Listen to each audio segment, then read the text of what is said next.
Hi students, ವೇದಾಂತ ಕರ್ನಾಟಕ ಚಾನಲ್ಗೆ ಸ್ವಾಗತ. ನಾನು ನಿಮ್ಮ ಮ್ಯಾಥಮೆಟಿಕ್ಸ್ ಮೆಂಟರ್ ವೈಷ್ಣವಿ. ಸೊ ಮಕ್ಕಳೇ, ಇವತ್ತಿನ ಈ ಒಂದು ವಿಡಿಯೋದಲ್ಲಿ ನಾವು ಮ್ಯಾಥಮೆಟಿಕ್ಸ್ ಸಬ್ಜೆಕ್ಟಲ್ಲಿ 80 ಔಟ್ ಆಫ್ 80 ಮಾರ್ಕ್ಸನ್ನು ಹೇಗೆ ಸ್ಕೋರ್ ಮಾಡಬಹುದು ಅನ್ನೋದ್ರ ಬಗ್ಗೆ ಡಿಸ್ಕಸ್ ಮಾಡೋಣ. All right, okay. ಸೊ ಇಲ್ಲಿ ಮೊದಲನೇದಾಗಿ ಏನನ್ನು ನಾವು ತಿಳ್ಕೊಬೇಕಪ್ಪ ಅಂದರೆ ಬ್ಲೂ ಪ್ರಿಂಟನ್ನು ಫಸ್ಟು ಅರ್ಥ ಮಾಡ್ಕೊಂಡಿರಬೇಕು. ಹೌದಾ?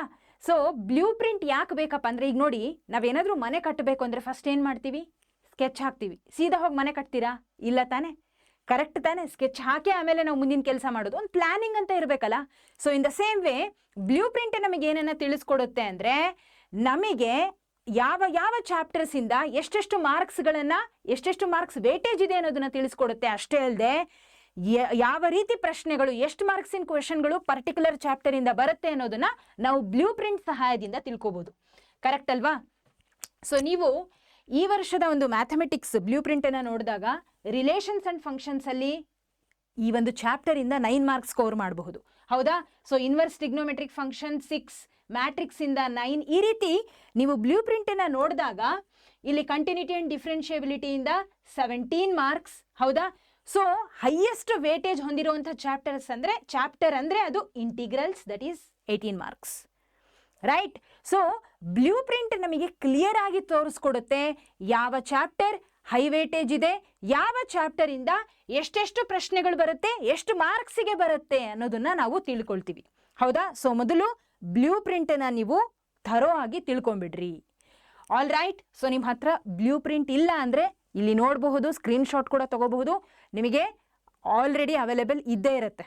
ಹೌದಾ? ಗೂಗಲ್ ಮಾಡಿದರೆ ಸಿಗುತ್ತೆ, ಅದೇನು ಚಿಂತೆ ಇಲ್ಲ. ಫೈನ್. ಆದರೆ ಗೂಗಲಲ್ಲಿ ಇದೆ ಅಂತ ಹೇಳಿ ಅಲ್ಲೇ ಬಿಡಬೇಡ್ರಿ. ನಿಮ್ಮ ಹತ್ರ ಅದು ಇರಬೇಕು, ನಿಮ್ಮ ತಲೆಯಲ್ಲಿ ಇರಬೇಕು ಅದು ಫಸ್ಟು. All right. ಇನ್ನು ಎರಡನೇದಾಗಿ ಮಾಸ್ಟರ್ ದೀಸ್ ಚಾಪ್ಟರ್ಸ್. ಸೊ ಈ ಚಾಪ್ಟರ್ಸ್ಗಳನ್ನೇ ಯಾಕೆ ಹೇಳಿದ್ದೀನಿ ಅಂದರೆ, they are easy to score. ನೀವು ಸ್ಕೋರ್ ಮಾಡಬೇಕು ಅಂತ ಅಂದಾಗ ಚಾಪ್ಟರ್ ನಿಮಗೆ ಈಸಿ ಅನಿಸ್ಬೇಕು, ಸುಲಭ ಅನಿಸ್ಬೇಕು.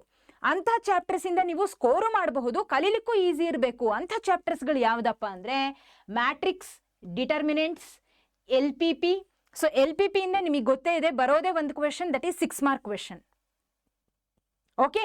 ಸೊ ಇನ್ನು ಡಿಫ್ರೆನ್ಷಿಯಲ್ ಇಕ್ವೇಷನ್ ಆಗಿರ್ಬೋದು, ಅಪ್ಲಿಕೇಶನ್ ಆಫ್ ಡಿರೈವೇಟಿವ್ಸ್ ಆಗಿರ್ಬೋದು, vectors, 3 dimensional geometry, probability. Okay. So ಈ ಎಲ್ಲ ಚಾಪ್ಟರ್ಸ್ಗಳನ್ನು ಫಸ್ಟು ನೀವು ಮಾಸ್ಟರ್ ಮಾಡಿಕೊಂಡ್ರೆ, ಮಾಸ್ಟರ್ ಅಂದರೆ ಏನು, ಚೆನ್ನಾಗಿ ಥರೋ ಆಗಿ ನೀವು ಕ್ವೆಶನ್ಸ್ಗಳನ್ನು, ಇದರಲ್ಲಿ ಇರ್ತಕ್ಕಂಥ ಕಾನ್ಸೆಪ್ಟ್ಗಳನ್ನು ಅರ್ಥ ಮಾಡಿಕೊಂಡು ಕ್ವೆಶನ್ಸನ್ನು ಸಾಲ್ವ್ ಮಾಡಿದರೆ ನೀವು ಈಸಿಯಾಗಿ ಸ್ಕೋರ್ ಮಾಡಬಹುದು. ಅರ್ಥ ಆಗ್ತಿದೆನಾ ಹೇಳ್ತಿರೋದು? ಮತ್ತೊಂದು ವಿಷಯ ನಾನು ಹೇಳ್ತೀನಿ ಮಕ್ಕಳೇ, ಇಲ್ಲಿ ಯಾವಾಗಲೂ ನಮ್ಮ ಪ್ಲ್ಯಾನ್ ಹೆಂಗಿರ್ಬೇಕು ಗೊತ್ತಾ? ಕೇಳಿಸ್ಕೊಳ್ಳಿ. ಫಸ್ಟ್ ನಾವು ಪ್ರಿಫರೆನ್ಸ್ ಕೊಡಬೇಕಾಗಿರೋದು 30 ಮಾರ್ಕ್ಸ್ ಪಾಸಿಂಗ್ ಏನಿದೆಲ್ಲ, ಪಾಸಿಂಗ್ ಪ್ಯಾಕೇಜ್, ಅದ್ರ ಕಡೆಗೆ ಗಮನ ಕೊಡಬೇಕು. ಸೊ 30 ಮಾರ್ಕ್ಸನ್ನು ನಾವು ಈಸಿಯಾಗಿ ಸ್ಕೋರ್ ಮಾಡಬಹುದು. ಹೆಂಗೆ ಸ್ಕೋರ್ ಮಾಡಬಹುದು ಹೇಳ್ತೀನಿ, ಒಂದು ನಿಮಿಷ. ಸೊ ಈಗ ನಾನೇನು ಹೇಳಿದೆ, ಈ ಚಾಪ್ಟರ್ಸ್ಗಳನ್ನು ಫಸ್ಟು ನೀವು ಮಾಸ್ಟರ್ ಥರೋ ಆಗಿಬಿಡ್ರಿ ಅಂತ ಹೇಳಿದೆ. ಹೌದಾ? ಸೊ ನೆಕ್ಸ್ಟ್ ಏನು ಮಾಡಬೇಕು, ಇದನ್ನು ಕಲ್ತಾದ್ಮೇಲೆ ಚಾಪ್ಟರ್ಸ್ಗಳೇನೋ ಕಲ್ತಿರಿ, ಮುಂದೇನು ಮಾಡ್ತೀರಾ? Follow this study strategy. Daily routine ಇದು, ಡೈಲಿ ರೂಟೀನ್. ಇಷ್ಟು ದಿನ ಮಾಡಿಲ್ಲ ಅಂದ್ರೂ ಪರವಾಗಿಲ್ಲ, ಇನ್ನು ಮುಂದೇನಾದರೂ ಮಾಡ್ರಿ. ಹೌದಾ? ಉಳಿದಿರೋದೇನೋ ಡಿಸೆಂಬರ್, ಜಾನ್ವರಿ ಉಳಿದಿದೆ. ಹೌದಾ? ಫೆಬ್ರವರಿ ನಿಮಗೆ ಆಲ್ಮೋಸ್ಟ್ ಫೆಬ್ರವರಿ ಎಂಡಲ್ಲಿ ಶುರು ಆಗೋದು, 28th. ಓಕೆ, ಫೆಬ್ರವರಿ ಕೂಡ ನೀವು ಕನ್ಸಿಡರ್ ಮಾಡಿದ್ರೂ ಇರೋ 2-3 ತಿಂಗಳಲ್ಲಿ ನೀವು ಆರಾಮಾಗಿ ಪ್ರಾಕ್ಟೀಸ್ ಮಾಡಬಹುದು. Okay. So daily 1 hour for formula revision. ಇನ್ನೂ ಒಂದು ಹೇಳ್ತೀನಿ, ಫಾರ್ಮುಲಾ ರಿವೈಸ್ ಮಾಡ್ಲಿಕ್ಕೆ ನಿಮಗೆ ಟೈಮ್ ಇಲ್ಲ ಅಂದರೆ ಒಂದು ಕೆಲಸ ಮಾಡಿರಿ, ಒಂದು ಸಲ ಕೂತ್ಕೊಂಡು ಬರೋ ಫಾರ್ಮುಲಾಸ್ ಎಲ್ಲ ಬರೆದು ನಿಮ್ಮ ಸ್ಟಡಿ ರೂಮ್, ನೀವು ಯಾವ ರೂಮಲ್ಲಿ ಅಥವಾ ಯಾವ ಜಾಗದಲ್ಲಿ ಕೂತ್ಕೊಂಡು ಓದ್ತಿರಲ್ಲ, ಅಲ್ಲಿ 4 ಗೋಡೆ ಅಂತ ಇರುತ್ತಲ್ಲಪ್ಪ. ಹೌದಾ? ಸೊ ನೀವೇನು ಮಾಡಬೇಕು, ಸುತ್ತಲೂ ಕಾಣೋ ಹಾಗೆ ಫಾರ್ಮುಲಾಸ್ಗಳನ್ನು ಸ್ಟಿಕ್ ಮಾಡ್ಕೊಳ್ಳಿ ಬರೆದು. ಎಲ್ಲ ಚಾಪ್ಟರ್ಸಿಂದು, ಯಾವ್ಯಾವ ಚಾಪ್ಟರ್ಸಿಂದ ಬರುತ್ತೆ ಫಾರ್ಮುಲಾಸ್ ಮೇಜರ್ ಆಗಿ ಅಂದರೆ ಟ್ರಿಗ್ನೋಮೆಟ್ರಿಯಿಂದ ಬರುತ್ತೆ. ಹೌದಾ? ದೆನ್ ಮ್ಯಾಟ್ರಿಕ್ಸ್ ಆ್ಯಂಡ್ ಡಿಟರ್ಮಿನೆಂಟ್ಸಲ್ಲಿ. ಹೌದಾ? ಡಿರೈವೇಟಿವ್ಸ್, ಅಫ್ಕೋರ್ಸ್ ಈ ಒಂದು ಡಿಫ್ರೆನ್ಸಿಯೇಷನ್, ಇಂಟಿಗ್ರೇಷನಿಂದ ನಿಮಗೆ ಫಾರ್ಮುಲಾಸ್ ಬಂದೇ ಬರುತ್ತೆ, ಗೊತ್ತಿದೆ ನಿಮಗೆ. ಹೌದಾ? ದೆನ್ ವೆಕ್ಟರ್ಸ್ ಆ್ಯಂಡ್ 3D ಇಂದ. ರೈಟ್? ದೆನ್ ಪ್ರಾಬಬಿಲಿಟಿ ರೂಲ್ಸ್ಗಳನ್ನು ನೋಡ್ಕೊಳ್ಳಿ. ಅರ್ಥ ಆಗ್ತಿದೆನಾ? ಪ್ರಾಬಬಿಲಿಟಿಯಲ್ಲಿ ಫಾರ್ಮುಲಾಸ್ಗಳು ಬರಲ್ಲ, ರೂಲ್ ಯಾವ ರೀತಿ ಅಪ್ಲೈ ಮಾಡಬೇಕು, ಎಲ್ಲಿ ಅಪ್ಲೈ ಮಾಡಬೇಕು, ಹೌದಾ? ಸೊ ಈ ರೀತಿ ರೂಲ್ಗಳನ್ನು ನೋಡ್ಕೊಳ್ಳಿ. Repeat daily, no chance of forgetting in exam. So ನಿಮಗೆ ರಿಪೀಟ್ ಮಾಡ್ಲಿಕ್ಕೆ ಟೈಮ್ ಇಲ್ಲ ಅಂದ್ರೂ ನೀವು ಗೋಡೆಗಳಲ್ಲಿ ಇದನ್ನ ಫಿಕ್ಸ್ ಮಾಡಿದಾಗ, ಅಂದರೆ ಗೋಡೆಗಳಲ್ಲಿ ಕಣ್ಣಿಗೆ ಕಾಣೋ ಹಾಗೆ ನೀವು ಫಾರ್ಮುಲಾಸ್ಗಳನ್ನು ಬರೆದು ಪದೇ ಪದೇ ಪದೇ ನೋಡಿದಾಗ, ಪ್ರತಿನಿತ್ಯ ನೋಡ್ರಿ, 1 ತಿಂಗಳು 2 ತಿಂಗಳಲ್ಲಿ ಎಲ್ಲ ಫಾರ್ಮುಲಾಸ್ಗಳು ನಿಮ್ಮ ತಲೆಯಲ್ಲಿರುತ್ತೆ. ಅದನ್ನು ಒಂದ್ಸಲ ಬರೆದ್ಬಿಟ್ರೆ ಅಂತರೂ ಮರ್ತೇ ಹೋಗಲ್ಲ. ಓಕೆನಾ? ಇನ್ನು daily 2 hours for problem solving. Of course mathematics is all about practice. Correct ಅಲ್ವಾ? ಸೊ ನೀವೇನು ಮಾಡಬೇಕು, ಮ್ಯಾಥಮೆಟಿಕ್ಸನ್ನು ಓದ್ಲಿಕ್ಕೆ ಸಾಧ್ಯ ಇಲ್ಲ, ಹಾಗಾಗಿ ಒಂದು ಪೇಪರ್ ಪೆನ್ನನ್ನು, ಪೆನ್ ಅಂದರೆ ಇದು ಪೇಪರ್ ಅಂದರೆ ಏನು, ಒಂದು ಬುಕ್ಕು, ಹೌದಾ? ಸೊ ಪ್ರತಿನಿತ್ಯ ನೀವು ಕ್ವೆಶನ್ಸ್ಗಳನ್ನು ಪ್ರಾಕ್ಟೀಸ್ ಮಾಡ್ತಾ ಹೋಗಬೇಕು. ಸೊ ಇನ್ನೊಂದು ವಿಷಯ ಏನು ಗೊತ್ತಾ, ಕ್ವೆಶನ್ ಸಾಲ್ವ್ ಮಾಡಬೇಕಾದ್ರೇ ನೀವು ಫಾರ್ಮುಲಾ ಅಪ್ಲೈ ಮಾಡಬೇಕಾಗತ್ತೆ. ಸೊ ಕ್ವೆಶನ್ ಸಾಲ್ವ್ ಮಾಡೋದ್ರ ಜೊತೆಗೆ ಫಾರ್ಮುಲಾಸ್ ಕೂಡ ನೀವು ಥರೋ ಆಗ್ತೀರಾ, ಮತ್ತೊಂದು ರೀತಿಯಲ್ಲಿ ಹೇಳೋದಾದರೆ. Okay, so solving question is really important. All right. So ಯಾವ ರೀತಿ ಕ್ವೆಶನ್ ಸಾಲ್ವ್ ಮಾಡಬೇಕಪ್ಪ ಅಂತ ಅಂದರೆ ನೋಡಿ, ಟೆಕ್ಸ್ಟ್ ಬುಕ್ ಸಾಲ್ವ್ಡ್ ಎಕ್ಸಾಂಪಲ್ಸ್.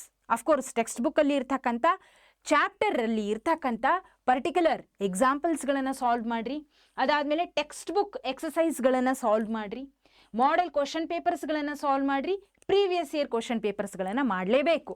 ಯಾಕೆಂದರೆ PYQs ನಿಮಗೆ ಐಡಿಯಾ ಬರೋದು ಯಾವ ರೀತಿ ಕ್ವಶನ್ ಪೇಪರ್ ಪ್ಯಾಟರ್ನ್ ಬರುತ್ತೆ ಅನ್ನೋದು.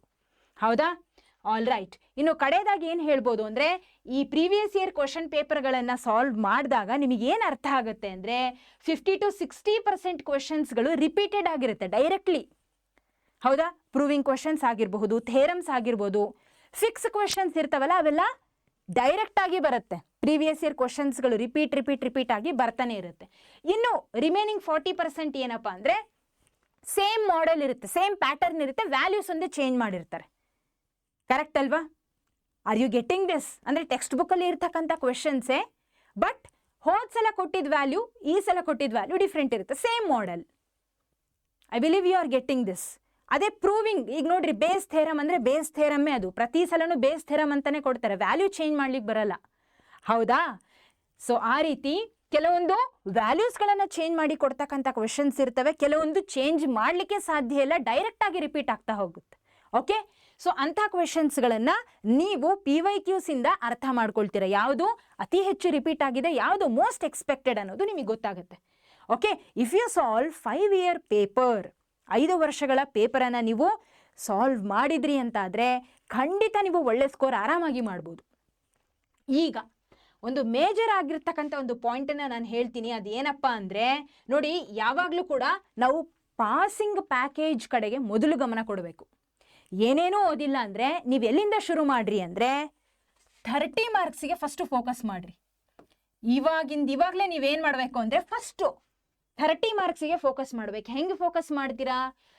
5 ವರ್ಷದ ಕ್ವಶನ್ ಪೇಪರ್ಗಳನ್ನು ತೆಗೀರಪ್ಪ, 5 ರಿಂದ 6 ವರ್ಷದ ಕ್ವಶನ್ ಪೇಪರ್ ತೆಗೆದು ಅಲ್ಲಿ ನೀವೇನು ಮಾಡ್ತೀರಾ, 5 marks, so basically 6 marks, okay, 5 marks, ಹಾಗೆ 4 marks ಕ್ವಶನ್ಗಳನ್ನು ಥರೋ ಆಗಿ ಕಲ್ತು ಬಿಡ್ರಿ. ಕ್ವಶನ್ ಪೇಪರಲ್ಲಿ ರಿಪೀಟೆಡ್ ಆಗಿ ಬಂದಿರತಕ್ಕಂಥ ಅಥವಾ 5 ವರ್ಷದ ಕ್ವಶನ್ ಪೇಪರ್ಗಳಲ್ಲಿ ಇರ್ತಕ್ಕಂಥ 5, 6, 4 marks ಕ್ವಶನ್ಗಳನ್ನು ಥರೋ ಆಗಿ ಪ್ರಾಕ್ಟೀಸ್ ಮಾಡಿರಿ. ಓಕೆ, ಸೊ ನಿಮಗೆ 30 marks ಏನಿರುತ್ತಲ್ಲ, ಈಸಿಯಾಗಿ ನೀವು ಇದರಿಂದ ಪಡ್ಕೋಬಹುದು.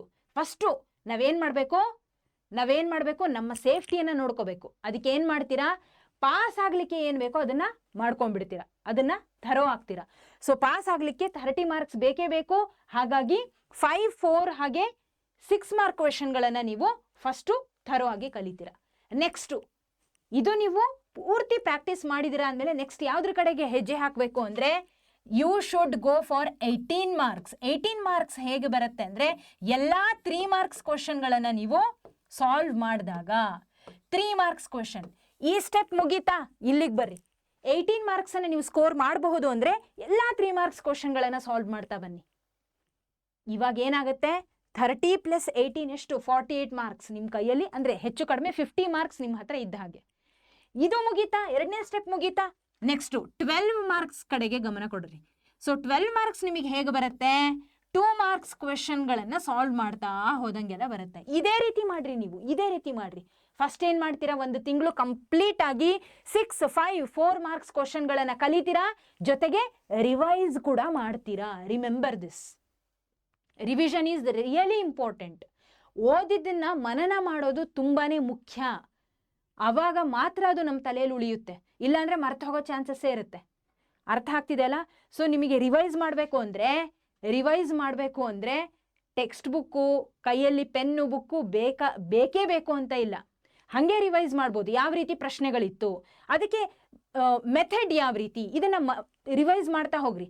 ಆಮೇಲೆ ಇದು ಫ್ರೀ ಕೂತಾಗ ಮ್ಯಾಥಮೆಟಿಕ್ಸನ್ನು ನೀವು ಸಾಲ್ವ್ ಮಾಡೇ ಏನಿದ್ರು ಮುಂದುವರಿಬೇಕಾಗತ್ತೆ, ಹೌದಾ? ಸೊ ಮೈಂಡಲ್ಲಿ ರಿವೈಸ್ ಮಾಡೋದು ಒಂದು, ಫಾರ್ಮುಲಾಸು, ಇನ್ನೊಂದು ಮತ್ತೊಂದು ಸ್ಟೆಪ್ಸು, ಪ್ರೊಸೀಜರ್ಸು ಮಾಡ್ಕೊಳ್ಳಿ. ಅದಾದಮೇಲೆ ಪ್ರಾಕ್ಟೀಸ್ ಮಾಡ್ತಾ ಹೋಗಿ. ಪ್ರಾಕ್ಟೀಸ್ ಮಾಡಲೇಬೇಕು. ಮ್ಯಾಥಮೆಟಿಕ್ಸ್ ಓದ್ಲಿಕ್ಕೆ ಸಾಧ್ಯ ಇಲ್ಲ, ನೆನ್ಪಿಟ್ಕೊಳ್ಳಿ ಇದನ್ನು.